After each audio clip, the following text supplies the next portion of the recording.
Representative Vogel, thank you very much for sitting down and letting us interview you. Can you share a little bit about who you are, your home life, and your professional life? Well, I'm Bob Vogel. I actually am still living in the town that I grew up in. It's now R-Elko New Market. Before it was just New Market. Lauren and I have been married for 40 years and have 2 daughters and now 2 granddaughters. We've had a family business, which is the local bank. It's a community bank, and our oldest daughter just became the 4th generation to be president. And the other daughter works there with her, so we actually have the pleasure of all 3 being in the same work environment. I was a county commissioner for 6 years back from 2002 to 2008, and thought that my public service may have ended, but all of a sudden the opportunity presented itself in March to do this, so decided to run to become a Minnesota House of Representative member. Can you tell us a little bit about your district and what the biggest challenge facing your district is? It's a rather unique district because the eastern part is pretty much like a 4th ring suburb with a lot of commuters. That would be R-Elko New Market, Belle Plaine, and into New Prague. And then as you get over into Le County, it becomes much more agricultural related, the cities of Le and Lee Center. So it's a pretty diverse district, that I feel comfortable with because actually the city I live in, R-Elko New Market, has been a transition city. When I grew up there, it was 250 people.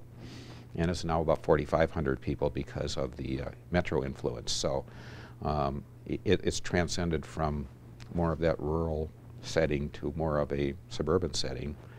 So I understand both, and nice, diverse district. What do you say is the biggest challenge facing your district? The diversity has something to do with that because the people living in the more northeastern part of the district, of course, a lot of them commute. And you look at issues such as transportation and so forth. You move into the western and the southern part of the district, being more agriculturally related, it gets to be more agricultural issues. Transportation, of course, is a huge issue, no matter what. Energy, because most people are commuting or harvesting crops or whatever, and the cost of energy is significant. Overall, education is always important. I think one of the strengths of the area is that we've had good education institutions in that area. So I think going forward to enhance the education is certainly going to be important as well. If you could offer up the first bill of the session, what would that bill be? And I ran on the idea of experience and common sense. So I really didn't have a pet issue. I heard a lot about people being discouraged with excess regulation, especially taxes on small employers and so forth.